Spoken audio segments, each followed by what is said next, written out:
En Estados Unidos, ¿dónde viviste? ¿Cómo fue tu vida allá? Bueno, los primeros 5 años estaba en una ciudad que se llama Providence, al noreste de Estados Unidos, cerca de Boston, un lugar divino, Sí, donde en invierno hace mucho frío. Ahí estudié el doctorado, en la Universidad de Brown. ajá. Y después estuve 7 años en Nueva York, en la Universidad de Columbia, ya trabajando, haciendo temas de investigación, O enseñando. sea, viviste mucho tiempo afuera.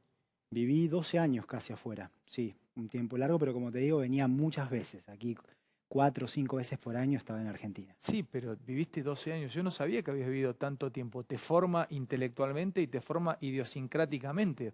O sea, no te puedo decir que tienes una cabeza americana, pero debes tener amigos, muchos amigos americanos y debes tener, no sé, no es que te quedaste todo el tiempo acá. No sabía esto, ¿eh? Pensé que te habías quedado 2 o 3 años en Estados Unidos. 12 años, pasaste tu juventud en Estados Unidos. Y de los 25 a los 37. Y sí, es un ambiente, además el ambiente universitario es muy diverso, gente de todo el mundo, es también muy enriquecedor para la vida. Che, ¿y tus amigos que estudiaron con vos? Ahora vamos a la economía, déjame aprovechar un minuto porque vos sabés que la economía es expectativa Mm. y como es social, ¿es una ciencia social?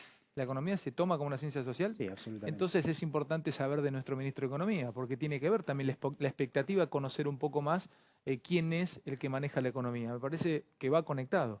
Si no, yo fuese directamente al número, por ahí sería mucho más frío, pero sabiendo cómo pensás o la cabeza que tenés, también puedo entender un poco más cómo entendés la economía. Todos los que estudiaron con vos, tu generación, 37, 38, 39, empiezan a tomar lugares de poder en empresas, en multinacionales, en fondos, en organizaciones a nivel mundial. ¿Ya llegó esa camada tuya o todavía no accedió a los grandes lugares? Sí, todos van creciendo, están en distintos lugares del mundo, en Estados Unidos, en Europa, en América Latina, en distintos ámbitos, en el Sí. sector privado, en la academia, algunos más metidos en cuestiones de política económica, Ujú. pero en general es un ambiente donde ya llegan grupos de gente que apuntan a poder hacer cosas que realmente impacten. Claro. ¿Y cómo llegás acá? ¿Era tu plan quedarte en Argentina? A ver, cuando gana Alberto Fernández, ¿ya te habían hablado de antemano o fuiste un jugador que fueron a buscar otra liga y viniste y te anexaste al equipo? ¿Cómo fue tu vida? ¿Vos pensabas esto o hasta ahora podrías estar en otro lado? Bueno, Alejandro, de hecho yo estudié economía por lo que es Argentina, ¿sí? O sea, yo entré en el 2001 a la facultad. Recordemos, el 2001 es un año muy Es duro. más, yo leí una de las tesis que vos presentaste para tu doctorado, no leí la tesis, pero estudiando sobre vos, creo que trabajaste una tesis sobre comprender los porqués de las crisis financieras. Exactamente, Sí. así es. O sea Así que el que 2001 te hizo entrar a la facultad para entender un poco más lo que nos había puesto de rodillas como país. sí, sí, de hecho parte de la secundaria estaba como más enfocado en la matemática, pero la realidad me terminó motivando a esto. Y bueno, ahora se da esta situación. Yo, digamos, siempre la economía argentina era mi centro, mi pasión, mi motivación. Cuando yo ya... Perdóname, pero entonces fíjate qué loco lo que dice el profesor Martín con vos, porque hay como un cierre de camino hasta, te diría, desde tu psicología. O sea, vos empezaste a estudiar economía porque te inmovilizó que Argentina estaba hecha bolsa. Ujú. Y sos ministro de Economía en una pandemia. Si te lo pones a pensar, cuando vos estás y pensás esto en la soledad de tu casa, cuando estás, viste, cuando uno se ducha, que piensa cosas así. Yo me preparé y fíjate porque es muy complicada la que tenés, el lugar es muy difícil, pero también empezaste a estudiar economía, motivado por una situación que vivía un colega tuyo en ese momento, en el 2001. Claro, o sea, el entorno, la sociedad argentina en general, y antes de la pandemia ya estábamos en una crisis. Y un poco cómo fue el camino para llegar es Sí. desde el año 2016 aproximadamente.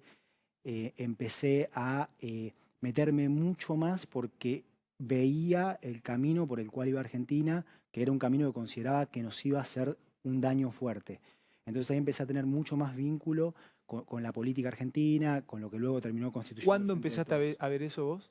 Y no, tempranamente, fines de diciembre del 2015, principios del 2016. De hecho, bueno, ¿Vos estabas acá ya o estabas no, en pero Estados Unidos? volvía todo el Ah, tiempo y volvías. cuando O sea, vos venía, viste en el último gobierno, porque vos no sos una persona, que esto está bueno, porque vos decís que la grieta es un tema de guita también, la grieta nos termina impactando a nivel ujú, económico, es un problema económico. No estás hiperpolitizado, vos sos un técnico y vos querés, que querés que Argentina triunfe económicamente, pero no sos un tipo que critica fuertemente el modelo pasado, lo criticabas desde la ciencia, o sea, desde lo que estudiaste. Claro, como analista, pero Como como analista, analista claro. además comprometido con la idea de una Argentina mejor. Claro. Y también por eso me fui metiendo de forma activa en la política, que es el instrumento para la transformación. Empiezo preguntándote, tengo muchas, gracias a Dios tenemos tiempo, mandamos los cortes, entonces acá tengo algunos tópicos para arrancar. Eh, a los dos nos gusta el deporte, a los dos.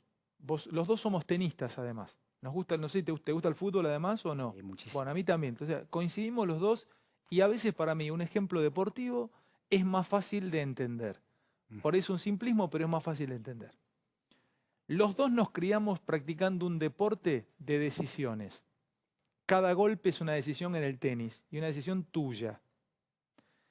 Y es muy difícil saber qué va a pasar en la cuarta pelota. Algunos genios lo pueden lograr. Federer sabe que abriendo con el revés con topspin va a tener una tercera pelota que le va a quedar acá, pero solamente es un genio.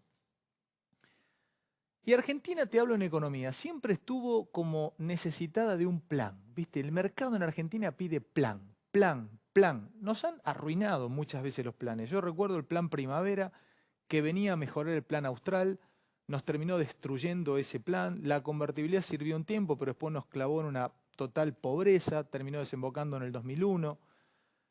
Y se les pide un plan, o se te pide un plan. Vamos deportivamente. ¿A vos te gusta hablar de plan? Pues no te escucho hablar de plan. O vos decís, no, no es necesario un plan. Le decís a la gente que está viendo en un gran número del otro lado, no es momento para plan. Mi plan es este. Arranca por ahí. ¿Qué te dice tu percepción? ¿Qué es momento para plan o no? A ver, todo se planea. Todo se planea. Todo se planea, todo se programa. ¿Sí? No es que entras a la cancha a ver qué hacer. No, todo está preparado antes. Hacia dónde vamos y cómo ir es algo que se planea. ¿Vos lo y tenés se eso en tu programa. cabeza? Absolutamente, y lo tiene todo el gobierno. Pará. Vos lo tenés planeado y lo tenés en tu cabeza. Te repregunto. ¿Se están cumpliendo los pasos tal cual lo tenés planeado y en tu cabeza? Por ejemplo, ¿a vos te preocupa, viste, como un general que está viendo con los binoculares qué pasa y arranca perdiendo? Hoy el liqui bajó, que ese es el contado con liqui bajó unos pesos, entonces te deje dejar más tranquilo, pero el blue se fue a 193. A vos cuando vienen Alberto y compañía te dicen, Martín, ¿cómo estamos? ¿Estamos bien? Porque el plan que tenés en tu cabeza, che, se fue a 193 el blue. ¿Estás tranquilo? O sea, ¿vos confías que tu plan o lo que tenés en tu cabeza va a terminar triunfando? Bien, sí, confiamos totalmente en que lo que estamos haciendo va a estabilizar a la economía argentina, la va a poner en el sendero del crecimiento, de la creación de trabajo. Eso, ¿por qué? Justificámelo ahora. ¿Por qué yo debería o por qué nosotros deberíamos creer que ustedes la pegaron con el plan? Bien, pero vamos de vuelta al Dale, tema del plan. vamos, dale. Y a lo que me decías de comparándolo deportivamente, es como en el fútbol, empieza el partido, los jugadores empiezan a mover. No es que vas Totalmente. Sí, sí, sí. a definir acciones rígidas de qué vas a hacer cada día en cada momento. Porque el plan, en un partido de fútbol, un jugador se peleó con la mujer y está triste ese día, un goleador que habitualmente te hace el gol, ese día no está concentrado y erra el gol. En este caso, ustedes se manejan por las expectativas nuestras. O sea, la economía se maneja por la expectativa que tenga el público con respecto a lo que está pasando económicamente. Entonces, seguí. Claro, bueno, y ese punto es ese, ¿no? O sea, el rival juega y lo que se define es una estrategia. Tenemos principios para cómo administrar la economía. Hoy lo que tenemos es una situación de pandemia, que no era algo que contemplábamos el 10 de diciembre cuando tomamos el gobierno, para nada. Y eso nos forzó a tomar medidas que fueron esenciales para proteger a quienes teníamos que proteger. Estás hablando de IFE, ATP, programas sociales y todo. Todas esas que beneficiaron a millones de personas, a millones de trabajadoras y trabajadores, que beneficiaron a cientos de miles de empresas. Eso tuviste que emitir bueno, vos no justamente, pero tuvieron que sacar plata o emitir, porque de algún lado había que sacarle esa guita para generar esas ayudas. En un contexto en el cual Argentina había perdido el acceso al crédito. Entonces hubo que emitir, tuvo que aumentar mucho el déficit fiscal, porque hubo que gastar más, y como hay una recesión caen los ingresos, caen los recursos del fisco. Eso cada vez que vos veías esos números, vos te agarrabas la cabeza, decías, pero no me queda otra. Es que uno compara entre todos caminos que son imperfectos. Para repetirme eso. tenías que sí o sí agarrar un camino que en la técnica o en la teoría eran imperfectos. Si no hubiese pandemia no hubieras agarrado ese camino. Y de ninguna manera, porque de hecho el camino era otro al principio. Pero si vos me decís, no emitas, ¿y entonces qué me estás diciendo? Si no tenés crédito, no hagas un IFE, no hagas la asistencia al trabajo a la producción, me estás diciendo no protejas a la gente que está en situación de vulnerabilidad, no protejas al empleo, no protejas a las empresas que vamos a necesitar vivas cuando termine la pandemia. O sea, vos decís, si yo no emitía, estas empresas que las ayudé con el ATP se me morían en esta pandemia y cuando hubiese que reactivar los tenía todo liquidado, muertos. Miles, y el país perdía capacidades productivas. Y entonces recuperarse hubiese sido y sería mucho más difícil, tomaría mucho más tiempo, habría menos oportunidades para la población. Pero como es imperfecto el camino, ahora contame por qué es imperfecto también, porque contame cuál es la contra de esto. Listo, al que te está viendo puede decir, bueno, David tiene razón, tomo esto, no le quedaban otra que emitir, porque si no nos moríamos como empresa, una pyme, lo que sea. Ahora, ¿qué te genera esto? Inflación, el FMI te puede llegar a ver, por más que se haya cerrado, que el déficit sigue creciendo, ahora vamos a hablar del presupuesto. Hablándolo siempre fácil como lo hablas, yo pensé que eras mucho más técnico para explicar, es fácil entenderte. ¿Cuál es la imperfección de este camino? Y que te genera tensiones en algún lado. Inflación no, eso lo venimos controlando. Este año la inflación va a estar aproximadamente 20 puntos porcentuales por debajo de la del año pasado. Pero hay muchos pesos en la economía y por algún lado empiezan a generar presión. Han estado generando presión en los dólares alternativos, por Sí, ejemplo, los dólares sí. paralelos.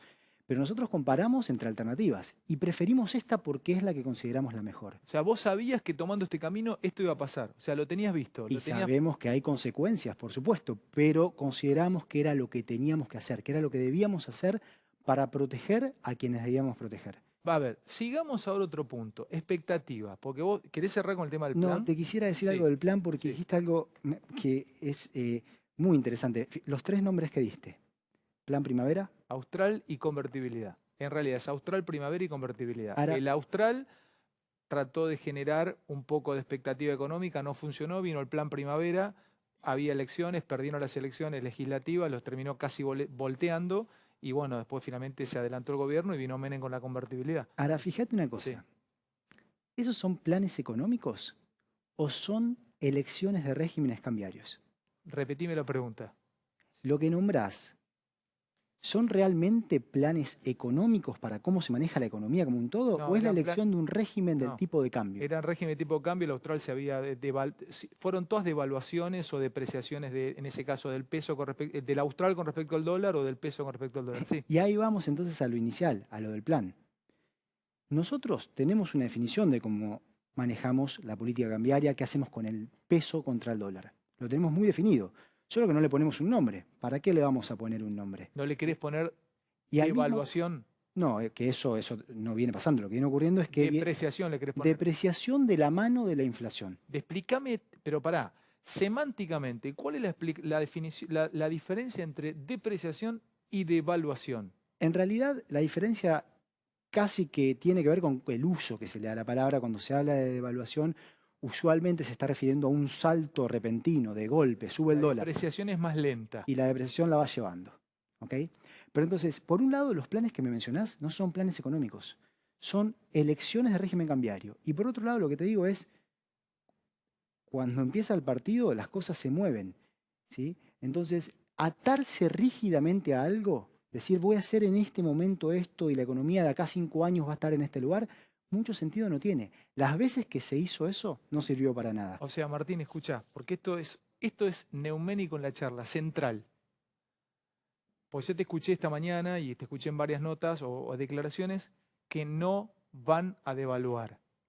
Sí va a haber una depreciación del peso por inflación con respecto al dólar. O sea, vamos a seguir viendo que el peso va perdiendo. Pero lo que pasa, Martín, que se te puede creer, pero lamentablemente estamos en Argentina, no me lo estás diciendo en Noruega o en Bélgica. Vos sabés, vos tenés 38, yo 49. Tus viejos y los míos se comieron 5 piñas ya con devaluaciones en la historia argentina. Entonces, el que nos está viendo del otro lado dice, pero ¿cómo te creo, Martín? Bueno. Sí, ya nos pasó, hermano. A ver, veamos por qué hay que creerlo. Esta vez. Esta vez y hay otras veces en que tampoco ha habido devaluaciones. Esta respuesta que vas a dar es clave Ujú. Te está viendo mucha gente y hasta te podría decir que en algún punto te ve el mercado. Claro. A ver, ¿por qué esta vez debería creerte aquel que te ve que no vas a devaluar? Bien, primero la respuesta es porque tenemos con qué evitarlo. Pero vamos al punto de cuándo los países devalúan. A ver, ¿Cuándo devalúan? Cuando se quedan de golpe, que no tienen dólares, porque o tienen que pagar mucha deuda externa, o importan más de lo que exportan, ¿sí? La balanza comercial, lo que le vendemos al mundo es menor que lo que le compramos al mundo, ¿sí? dale, Y además no hay nada para controlar que los pesos vayan al dólar. ¿Ok? Eso hoy no nos pasa. anda despacio. Pagos de deuda no tenés. La reestructuramos. Dale. La reestructuraste y no te van a romper, perdón la expresión, las pelotas porque no des el déficit en baje de lo que los tipos te Pero pidan, es no. que casi no hay pagos. El año que viene prácticamente son cercanos a cero los pagos de deuda Bueno, ok. externa. Entonces, primer punto, no te vendrían a pedir que no tenés pago, no necesitas dólares para pagar. Correcto.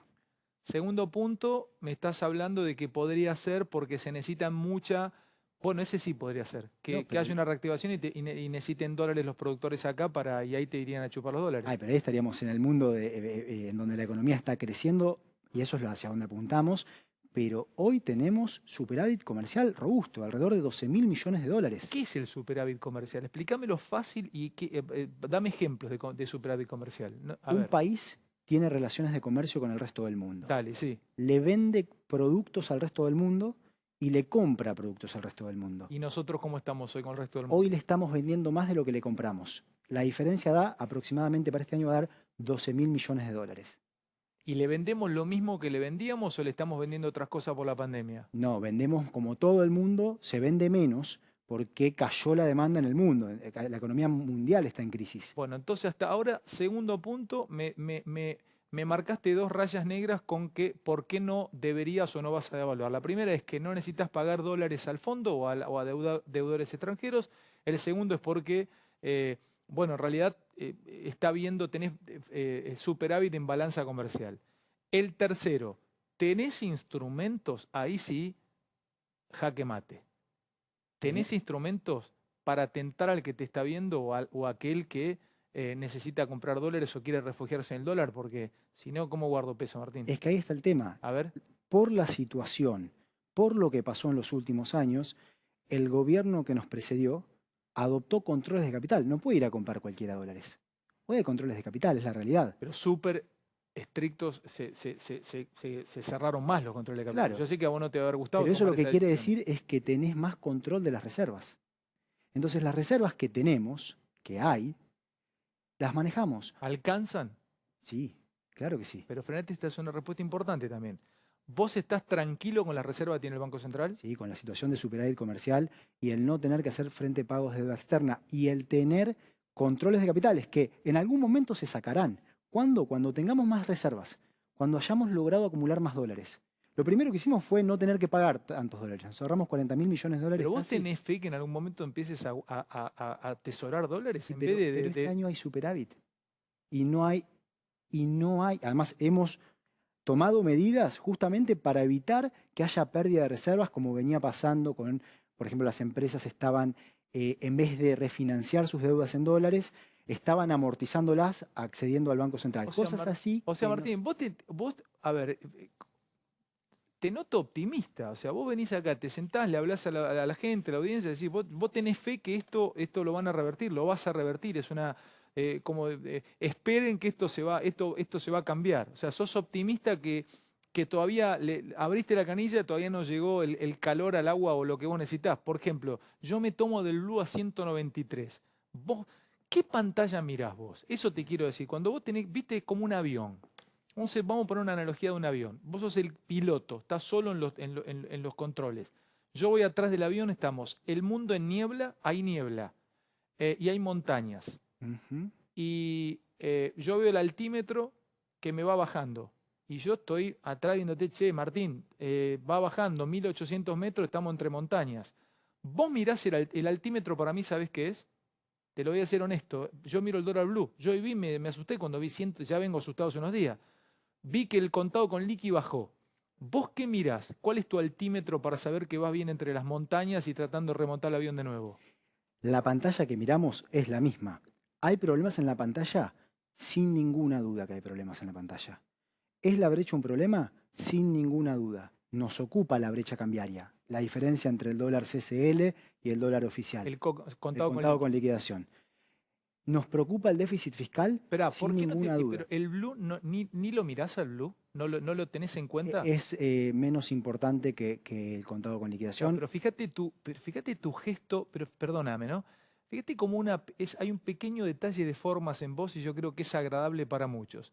No le decís dólar narcotráfico ni dólar ilegal, vos decís, no lo mirás, o sea, vos te No, lo miro, lo pero mirás, pero no es que lo tenés como un dólar de vendedores de armas. O sea, no lo porque sabes que es un dólar que el que podía, clase media y todo, iba a comprar unos dólares en el blue para tener para las vacaciones o ahorrar ahí. no, a ver, pero Alejandro, a ver, la realidad es que hoy Argentina, por la situación que vivió en los últimos años, tiene estos controles que le imposibilitan a la gente, a mucha gente, poder ir a comprar dólares al mercado oficial. Y bueno, quien quiere ir a comprar el blue están todos, digamos, es la realidad, Es la realidad. ¿no? Es la realidad y nosotros contra la realidad no vamos a ir. Conducta humana, como decís, de Sí. tus ciencias de conductas humanas, Ahora, claro. el punto acá, Dale, hacia lo que vas, es cómo leo esa pantalla. dale.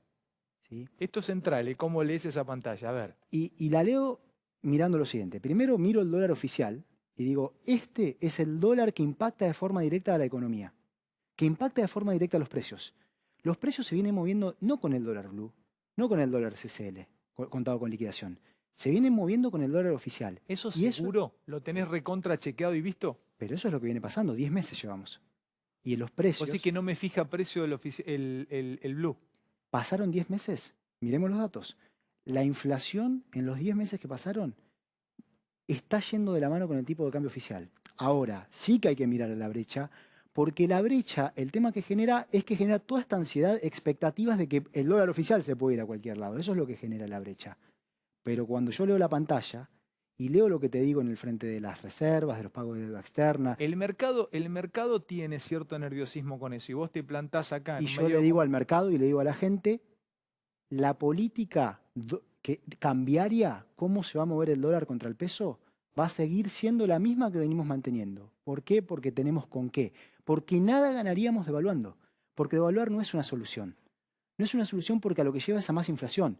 Y si hay más inflación, el poder adquisitivo del salario es menor. La gente va a poder comprar menos cosas. Va a estar peor y va a haber menos demanda y los negocios van a vender menos y las empresas van a producir menos. Entonces la devaluación no es la solución. Y como hoy tenemos con qué, eso no lo vamos a hacer a pesar de la brecha.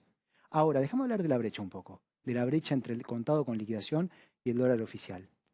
¿Qué es el CCL? Ese es el tema. ¿Qué es el CCL? Vos es que hablamos, bajémoslo a tierra, porque hablamos de contado con liqui, hay mucha gente hasta ahora viendo el programa, o sea, hasta a mí me pierde, es un dólar financiero, es un dólar, no sé, lo usaban los fondos para sacar la guita, estaba acá adentro, se compran pesos y te lo cambian en dólares afuera, tenés que tener un broker, no sé qué es el CCL. Ahora, te das cuenta que eso, que así como vos me decís, no sé qué es el CCL, hay millones de argentinas y argentinos que no saben Lo qué es sé, el pero si CCL. me tomaras una prueba de qué es el CCL, me sacaría un 5, Bueno. un 6, no me sacaría un 10. Pero hay millones de argentinas y argentinos que no saben lo que es el CCL y está bien, porque vamos, es algo muy sofisticado, pero eso se pone todo el día en el centro de la escena y empieza a generar esta ansiedad. ¿Qué es el contado con liquidación? ¿Qué es? Es un mercado para transacciones financieras. ¿Y qué le ha venido pasando a Argentina? En el año 2016 empezó a haber mucha entrada de capitales, de dinero, de dólares, no a la economía real, no a invertir en una fábrica que genere empleo. Templeton o BlackRock o cualquier fondo entraba No le vamos a poner bueno, nombre. dale, no ponemos un nombre, ¿Sí? dale. Pero Perfecto. mucho de esto entraba a obtener un retorno de corto plazo, a especular. ¿Qué estaba pasando? ¿Te acuerdas de las Levax? Sí. Bueno, las Levax eran un instrumento que te daba mucho interés y que entonces lo que hacías era, me traigo dólares al país, Argentina, traigo dólares de afuera, los cambio por pesos e invierto en una Levac. Y después lo vuelvo acá, me llevo un retorno porque pagaba mucho interés. Una vez que cobré esa tasa de interés alta, Lo vuelvo a pasar lo vuelvo a pasar y me lo llevo. Y eso se iba haciendo todo el tiempo así, la famosa bicicleta financiera. ¿Qué pasó en el 2018? Se cerraron, no puedes sacar más los dólares. Eso fue en el 2019, pero en el 2018 cambiaron las expectativas. El mundo, esta gente dejó de creer en que el modelo económico del gobierno anterior iba a funcionar. Se acabó. esto no anda. Para entenderte, entonces podría estar habiendo mucha salida de dólares de fondos que quedaron con guita adentro. Ahí está, ahí llegó a eso. En el 2019 se ponen estos controles, no se pueden ir por el cambio, por el tipo de cambio oficial. ¿Por qué hace el gobierno anterior? ¿Por qué toma esa decisión? Esto lo decidió Macri. Claro, y se entiende, porque si no, justamente entendieron en cierto momento, después de una devaluación brutal, que más no se podía, que había que cuidar ese tipo de cambio. Entonces esos fondos ya no pudieron salir por ahí. Y en volúmenes pequeños han ido saliendo, han ido goteando en este mercado que se llama contado con liquidación, que no es un mercado para la economía real. ¿Cuánto te gotea? Y son 30 millones de dólares por día que se operan. Para la macroeconomía eso no es relevante. Entonces, tenés salidas por ahí y en un contexto de expectativas como... 30 millones de dólares por día te gotea 3 por 2, te gotea ¿cuánto? En 10 días te goteó 300, te Y en goteó un mes 1000. 650. Por eso te Pero gotea eso no es 1000, nada. te puede llegar a gotear 1.000 millones de dólares al mes. No, pero no hay pérdida de reservas. Es que hay alguien que está dispuesto a cambiar hoy 169 Entonces pesos por un dólar. entonces no le tenés que dar ni siquiera bola a eso. No, ¿sabes por qué sí le damos mucha bolilla? Es por lo que generan las expectativas de la gente, de las empresas. Ven esa brecha alta y dicen puede haber problemas en el O oficial. sea, está claro, vos acá lo que me estás dejando en claro es que vos hablás sobre expectativa. Venís, te plantás, le decís al mercado y al sistema, señores, no vamos a devaluar, no nos sirve, a mí no me sirve. Te reitero, yo no había hablado en mi vida con vos, te conocí acá, tenés ni siquiera estás embebido de política, te soy honesto, o sea, no tenés una cosa política, ¿no? O sea, está bien, estás en parte de este gobierno, pero tal vez el día de mañana no está este gobierno, no es reelecto y vos estás viviendo en Estados Unidos, o sea, vos lo hablás técnicamente, lo que vos estás defendiendo, lo defendés técnicamente, por eso hablas de la no devaluación y estás explicándome por qué el contado con liqui genera expectativa. Genera expectativa. Nosotros, o el blue. Divorciada, Sí, de la divorciada realidad decís vos. de la economía real. Y además este otro dato es muy importante. Además, un detalle digo que, bueno, digamos, todos aquí, el gobierno trabajando de forma unada en esto y completamente comprometidos con esta idea de la recuperación. Pero volvemos al dato del contado con liquidación. Yo te pregunto, Argentina es un país de ingresos medios, un país de ingresos bajos. ¿Cuánto es el producto por habitante, el ingreso per cápita en dólares del Bueno, país? no te digo, el otro día lo vi, me comparé con el blue 180 y pico estábamos debajo de Haití. No llegábamos a, no me acuerdo cuánto al año, pero estábamos debajo de Haití. Ahí me diste la respuesta. Y eso no es real. Argentina Pero no lo es un país de ingresos bajos. Es un país de ingresos medios. Puede que no sea un país de 17.000, 18.000 dólares por Sí, habitante. pero tampoco soy de, ¿qué decís vos? ¿Qué debería ser? Tampoco somos de 4.000 dólares por habitante. Pero hoy soy de eso. No, eso es si lo comparás, si lo medís usando un tipo de cambio, el contado con liquidación, que es solo para transacciones Bueno, financieras entonces, Martín, y pará. que tiene un volumen Listo, muy perfecto. chiquito. Pero entonces lo que nos tiene que quedar claro en esta charla es que no vas a devaluar y que me tengo que seguir manejando con el dólar oficial, con el impuesto solidario, lo que sea, 138 mangos, que eso se va a ir depreciando a medida que haya inflación. Déjame hacerte dos preguntas rápidas de inflación. Vos decís que no se corre a precio el blue. Vos sabés que la economía está funcionando un 30%, 30 y pico por ciento, sigue, sí, estamos en cuarentena. No, está funcionando mucho más que eso. ¿Más que eso? Sí, sí, sí. Hoy lo que tenemos es una tenue recuperación que tiene heterogeneidades importantes. ¿Vos no tenés miedo que si la economía se reactiva al 70, 80%, eso se corra al blue, se corra al precio? No, porque de vuelta, las importaciones se pagan al valor del dólar oficial. Esa es el ancla para los precios. Siempre fue así. Recordá Listo. lo que pasó con el gobierno anterior en finales del 2015 cuando quitó los controles de capital. Decían que los precios estaban al dólar blue, y que entonces el sacar los controles de capital, la devaluación que se iba a generar sacando de los controles de capital, no iba a tener impacto inflacionario porque los precios ya reflejaban el dólar blue. Me quedan 3 minutos porque... Perdóname. Sí. No pasó. Los precios no estaban al dólar blue, estaban al dólar oficial. Hoy es lo mismo. Vamos a ser rápido dos. Tema presupuesto. Y después tema campo. Te ve mucha gente en el interior. El gringo del campo puede estar diciendo, Martín, ¿por qué voy a vender mi soja si con con los descuentos y todo me quedan 50 y pico mangos por dólar o por lo que me toca a mí, y tengo una brecha altísima con el blue o con el contado con líquido o con el propio oficial. ¿Qué le decís a esa gente del campo? No, bueno, o sea, las decisiones de venta, nosotros definimos las políticas, damos los incentivos y todo el mundo toma sus decisiones. Con el campo lo que le digo es que nosotros lo valoramos muchísimo, que es muy importante para la economía argentina, que venimos trabajando de una forma articulada. Por ejemplo, estamos trabajando con el Consejo Agroindustrial en un proyecto de ley para definir reglas de juego que potencien el desarrollo del sector, que generen más valor, que generen más producción, más trabajo. El campo es muy importante en Argentina. Última, y después nos despedimos. Presupuesto. Ahí tenés, por lo que estuve viendo, a ver, piensa en un dólar de más o menos de 100 para el año que viene, y una inflación de unos 30 anual.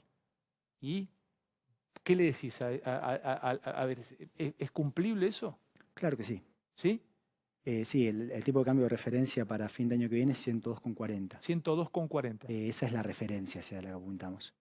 Y buscamos que la inflación se reduzca a la velocidad que es tal que sea consistente, que no haya vuelta atrás.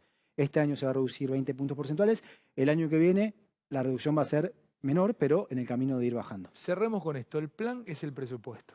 Si se da ese presupuesto y se cumplen esos parámetros, o sea, definitivamente hubo depreciación, no hay devaluación y todo se iría reactivando lentamente. Escucha, te cierro con esto. Te noto con fe, hay que esperar. Entonces, si esto se da tal cual lo dijiste, nos volveremos a encontrar en un tiempo y me dirás, viste esa tarde que charlamos, finalmente se terminó cumpliendo lo que te dije. Yo te tengo que desear suerte, porque yo estoy arriba, estamos todos en el barco, ¿viste? O sea, la grieta nos quita guita. Ese es un punto también que te he escuchado alguna vez, ¿no? Absolutamente. La grieta, pero también hay que decírselo a la gente o a aquellos que están cercanos al gobierno, Martín, porque es de los dos lados la grieta. Y aquel que tiene el poder tiene que bajar los decibeles para que no haya respuesta del otro lado. Tenés el poder, ¿viste? Sos el que maneja el poder político. Hay que bajar los decibeles, hay que sacar la pata del acelerador, Martín. Te va a hacer mucho más fácil el laburo a vos. Te lo digo desde la comunicación, desde el periodismo. Pero bueno, te deseo muchísima suerte. Yo te quisiera decir algo más, pero Sí, porque lo dale. dijiste muy claramente vos. Estamos todos en el mismo barco. Y en un momento histórico, en un momento sin precedentes, que es esta pandemia, y es clave la calma entre todos, el que el diálogo fluya, la grieta tiene un costo. Ahora, si hay alguien que no quiere la grieta, es el presidente, es Alberto. Alberto Fernández, yo hablo con él todos los días. Su primera misión es acabar con eso. ¿En serio me decís? Absolutamente. ¿Quiere terminar con la grieta? De forma, él siempre el liderazgo que nos comparte y que nos guía es un liderazgo donde trabajamos en esto de forma colectiva. Estabilizar a la economía argentina, ordenar todo esto que lleva tiempo y que lleva tiempo hacia atrás. Es una tarea colectiva, es una tarea de todas y de todos. Gracias, Martín. Un gusto tenerte acá. Martín Guzmán.